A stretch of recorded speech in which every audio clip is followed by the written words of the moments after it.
अभी बरसात का मौसम है। गाड़ी की ब्रेक सर्विस करते वक्त इस बात को मद्देनज़र रखें कि जब भी गाड़ी के व्हील खोलें, रोटर डिस्क और डिस्क पैड तो साफ़ करना ही है, उसके साथ साथ ये भी देखें कि इसके रोटर डिस्क का ये वाला हिस्सा जहाँ पे डिस्क पैड टच नहीं होते या ये वाला एरिया जंग आलूद होगा, क्योंकि ओपन एरिया है और पानी की जिस वक्त गाड़ी पानी से गुज़रती है तो ये सारे का सारा पानी से भर जाता है। तो इसकी भी सफाई करने के बाद इसे लुब्रिकेट कर दें। इंजन ऑयल या कोई भी ऑयल आपके पास जो अवेलेबल है वो यहाँ पे इस जगह पे लगाना है। जिस जगह पे डिस्क पैड चलते हैं वहाँ पर नहीं लगाना ताकि स्लिपिंग ना हो।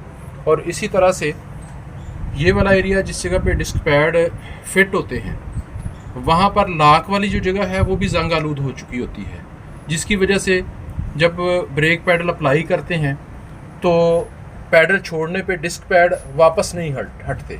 और बाज़ का तो ये होता है कि अगर आप बारिश में चल के आए हैं या आपने पानी के अंदर से गुज़रे हैं और फिर गाड़ी को पार्क कर दिया, कुछ दिनों तक गाड़ी पार्क रह गई तो व्हील वैसे ही जाम हो जाते हैं। इन चीज़ों से बचने के लिए ज़रूरी है कि जब भी गाड़ी की ब्रेक सर्विस हो, ब्रेक सर्विस करते वक्त इसके जंग आलूद एरियाज़ को साफ़ करें और साफ़ करने के बाद लुब्रिकेट कर दें ताकि किसी भी जगह पे जंग नज़र ना आए।